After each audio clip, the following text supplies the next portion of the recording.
On today's Locked On Giants podcast, we take a look at New York Giants general manager Joe Schoen's biggest upcoming free agent decisions.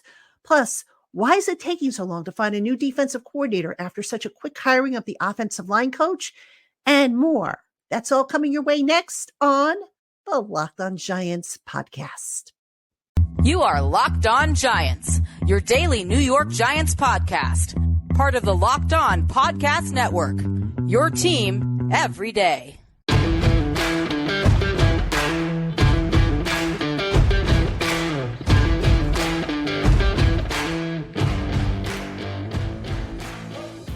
This episode of the Locked On Giants podcast is brought to you by LinkedIn Jobs. LinkedIn Jobs helps you find the qualified candidates you want to talk to faster. Post your job for free at linkedin.com/lockedonnfl. That's linkedin.com/lockedonnfl to post your job for free. Terms and conditions apply.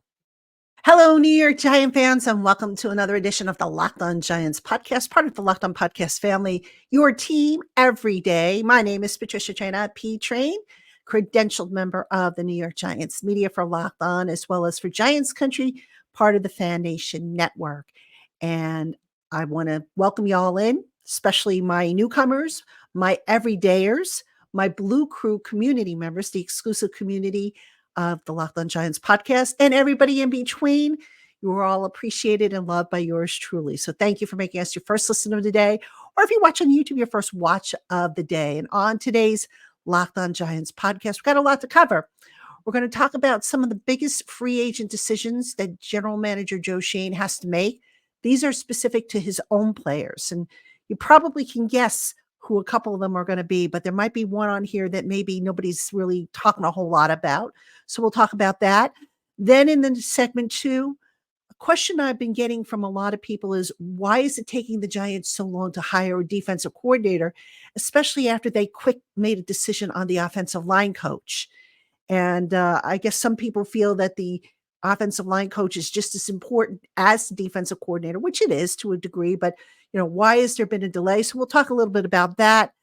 And then in the final segment, we'll talk about Joe Schoen's big upcoming year, right? Year number 3 for him.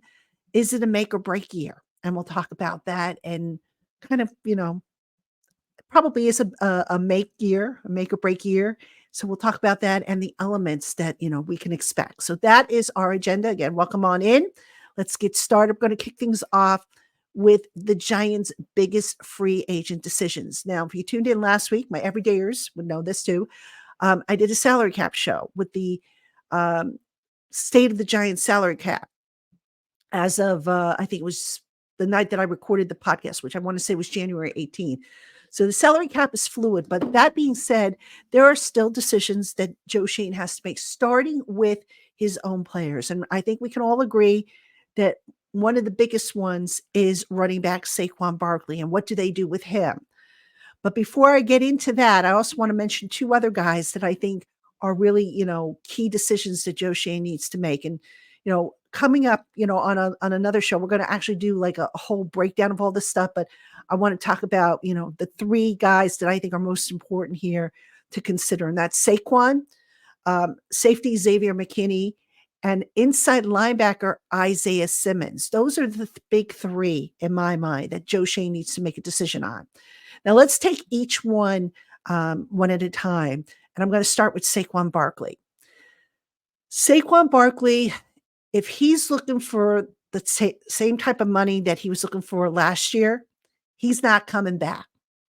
If he's willing to take a lower type of contract, like somewhere, I want to say under the 10 million per year mark with, the guaranteed money, there's a chance he comes back. Now, should he be brought back? This is where the debate is.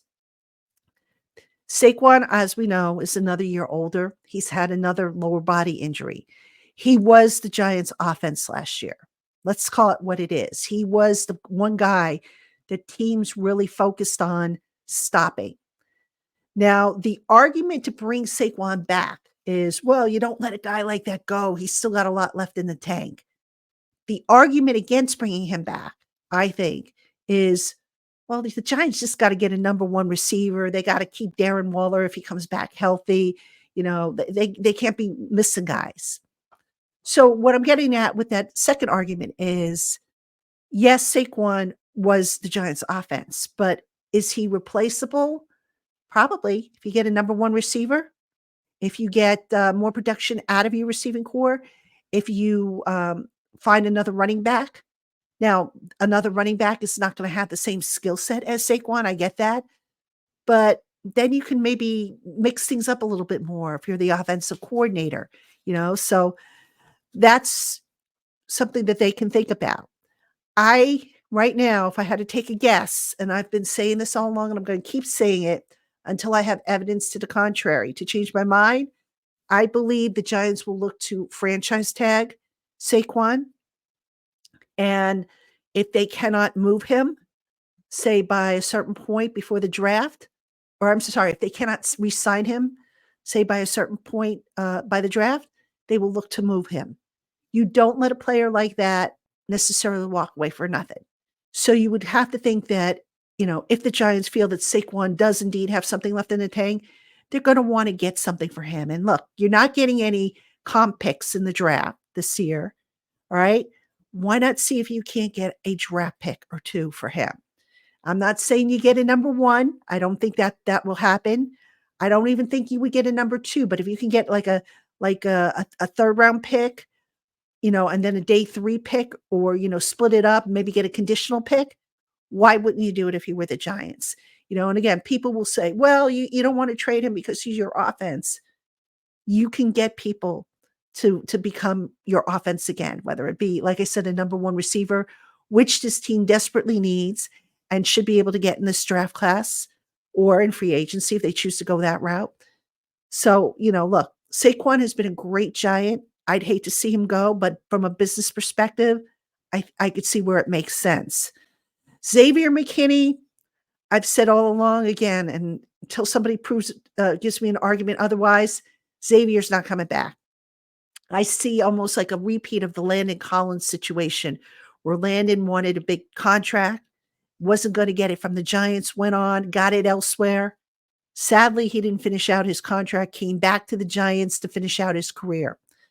I don't know if that's necessarily the path that Xavier McKinney's career is going to take, but that being said, I see him looking to get paid, and I don't think the Giants are going to be in a position to pay him, as well as maybe splurge on another need that they have, like an offensive tackle. They want to get an offensive, a veteran offensive tackle in here, or if they want to splurge on a wide receiver, which I don't think they will in free agency, or, maybe an edge rusher, so something like that.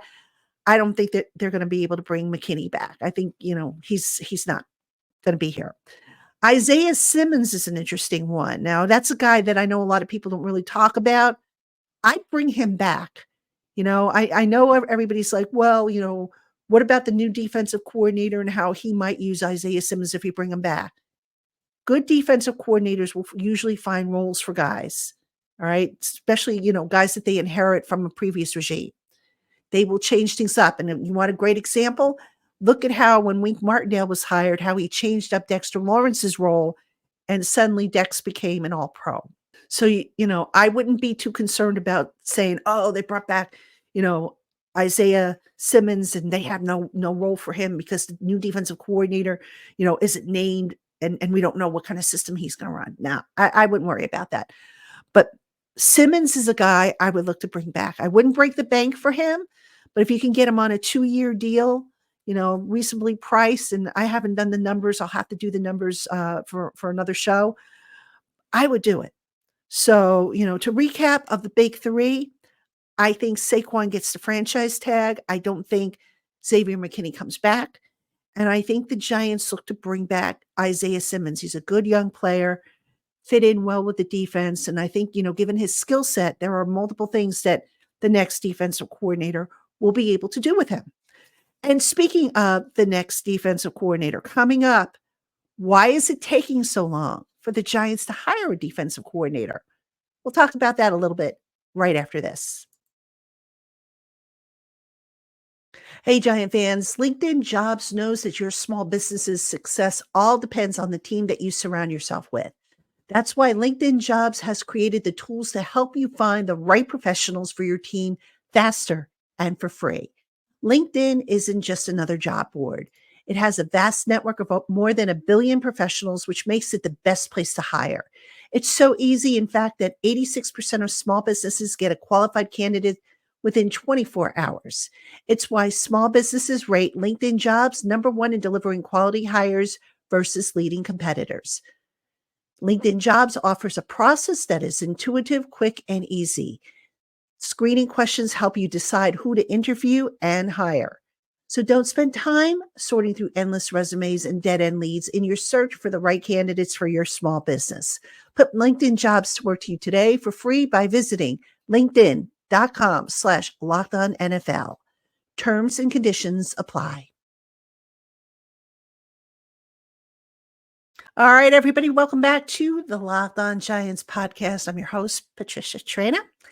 And coming up on the Locked On Giants podcast tomorrow, as a matter of fact, I'm going to be talking with Damian Parson, who is one of the co-hosts of Locked On NFL Draft, because, hey, why not? You know, I promised you guys that we would start looking at the draft and talking about the draft once the season ended. So I've asked Damian to come on. Damian's a talent evaluator, works over at the Draft Network as well as Locked On. And we're going to talk about some of the draft picks and prospects and what the Giants might do, where the strength of the class is and all that other stuff. So I'm going to tape that show for Tuesday. That show will probably air on Wednesday. So that's coming up this week on the Locked On Giants podcast. Hope you will check it out. And now let's turn our attention to the defensive coordinator, because a lot of you have written to me and you've said, hey, Pat, the Giants made a snap decision. They hired, the offensive line coach, Carmen Brasillo. It seemed like they didn't really go through a whole process. What's going on with the defensive coordinator? Who do you like? Where do they stand with that? Guys, the defensive coordinator role, from what I understand, they have met with multiple candidates. The coaching carousel right now is still spinning. So, you still have guys, you don't know where, who's going to be the Chargers head coach or the Washington head coach. Philly just got rid of their defensive coordinator, Sean Desai. So there's still, some movement involved, moving parts. If, let's say Baltimore Ravens, if they lose their defensive coordinator, there's a chance that maybe Denard Wilson gets promoted to that role. So there's a lot of moving parts here. And, look, for Brian Daboll, the defensive coordinator position is just as, if not more important than the offensive line coach. Because, look, if Daboll is going to become more involved with the offense next year, which I think he will be, especially if they get a young quarterback, he's going to want a guy in here who can run the defense and whom he doesn't really have to worry about. All right. So that's a decision, you've got to factor in. You've got to factor in the equation of, what can you do with the guys we have here? Are you going to do massive changes? And then all these guys that we've acquired just suddenly aren't fits for what you want to do. So that, you've got that factor in there as well. So Daboll, is taking his time. Now, I don't know if he'll name somebody this week. I don't want to venture a guess, but they continue to, to look into it. It's not a decision you want to snap into. All right. So that being said, I think you got to get this right. You have got to get this right, because if you're Brian Daboll and you bring in the wrong defensive coordinator because you rushed a decision, that could potentially come back to bite you. And like I said, the last thing he's going to want or need is to sit there and have to babysit the defense on top of everything else. Now, that's not to say that Daboll won't be involved with the defense, check in to see what the plans are, what they're thinking of, to give input on which personnel will be up any given week, who will be down, and so forth. But ultimately on game day, if you're Daboll, you don't want to have to worry about the defense. especially if you're going to have your face in the play calling card, which could happen. Dable did not rule that out at the end of the year presser that he held with Joe Schoen. So that could happen.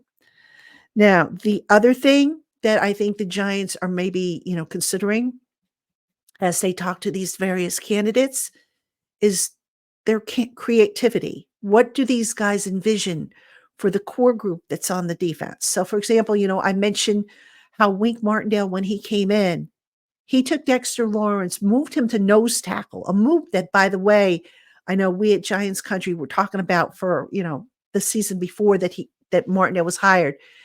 And Dexter, lo and behold, took off. He became an all-pro, a pro bowler. So you want to, be able to really vet out who you're potentially bringing in as a defensive coordinator. It's just not something you want to rush with. Same thing with the special teams coordinator, for that matter. Right now, Dable has been blocked from interviewing special teams coordinators from other teams. So they've had to go towards assistants from other teams because that would be technically a promotion. So, it's just when you're talking at the coordinator level, that's a job that you really, really have to vet out and, not something you want to rush through. There's still plenty of time. I know the college all-star games are coming up. You've got, the Shrine Bowl coming up, the Senior Bowl's coming up. I do think by then they will have somebody in mind and they will have somebody on board. All right. So it's just a matter of when they make that public. But again, not something, if you're Dable, you want to rush through because it is a key hire. And, if you don't get it right, that could be the end of you after this year. So I get it why he's taking his time.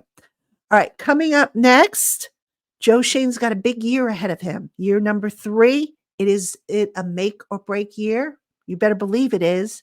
And we'll talk about why that is right after this. Hey, Giant fans, the NFL playoffs are here, and there's still time to get in on all the action with FanDuel, America's #1 sportsbook. Right now, new customers get $150 in bonus bets with any winning $5 moneyline bet. That's $150 if your team wins. If you've been thinking about joining FanDuel, there's no better time to get in on the action than right now. The app is super easy to use. There's quick payouts, and it's secure. There's a wide range of betting options, including spreads, player props, over-unders, and much more. So visit FanDuel.com/lockedon today and score big this NFL postseason. FanDuel, official partner of the NFL. All right, everybody, welcome back to the Locked On Giants podcast. I'm your host, Patricia Traina. And year 3, it's a big one for Joe Schoen coming up. And I just wanted to kind of reflect on the first 2 years of what he's done, some of the decisions he's made. Now, look, I know that Schoen is a young GM, being an assistant GM and kind of watching the guy ahead of you do it is one thing. Being entrusted to make the decisions without having that safety net is quite another. Thus far, I would say that there have been mixed results with Joe Schoen. And I don't mean that necessarily in a bad way, but let me tell you what I've liked and what I don't like. What I like is he's been, transparent and has contributed to building the culture. I think he is, not afraid to go out and scout. I really like that. I believe that, GMs that sit in their office and just look at tape, they don't get the full benefit of the scouting process. I think it's important to get out and see guys in person, to talk to coaches and whatnot. And Schoen does that. So I like that he is still a scout at heart and takes that very seriously. I do think he's a good enough talent evaluator. Now, you're not going to hit on every single pick that you make, but if you hit on the majority of them, great. Okay, what don't I like? I think Joe Schoen might have drank the Kool-Aid after the successful first year that the team had, believing that, Daniel Jones was the guy And he even said, look, you look at the year we had and you build around that. Well, the question I had was whether that one year with Daniel Jones was a mirage or a sign of things to come. I wish it had been a sign of things to come, and unfortunately, it wasn't. So now you say to yourself, okay, he put all these resources around Daniel. Now what? Well, look, a quarterback's got to have resources. They got to have a tight end to throw to. They've got to have a running back game. They've got to have an offensive line, obviously, receivers. So even if the plan is to move off of Jones, all right, the next quarterback is still going to need all that stuff. So I don't necessarily think that, they've got to start from scratch on the offense and rebuild that whole unit. I think they only need I would say get a couple of good offensive linemen. I would say maybe upgrade the tight end spot because Darren Waller, yes, he's a great tight end when he's healthy, but he hasn't been able to stay healthy.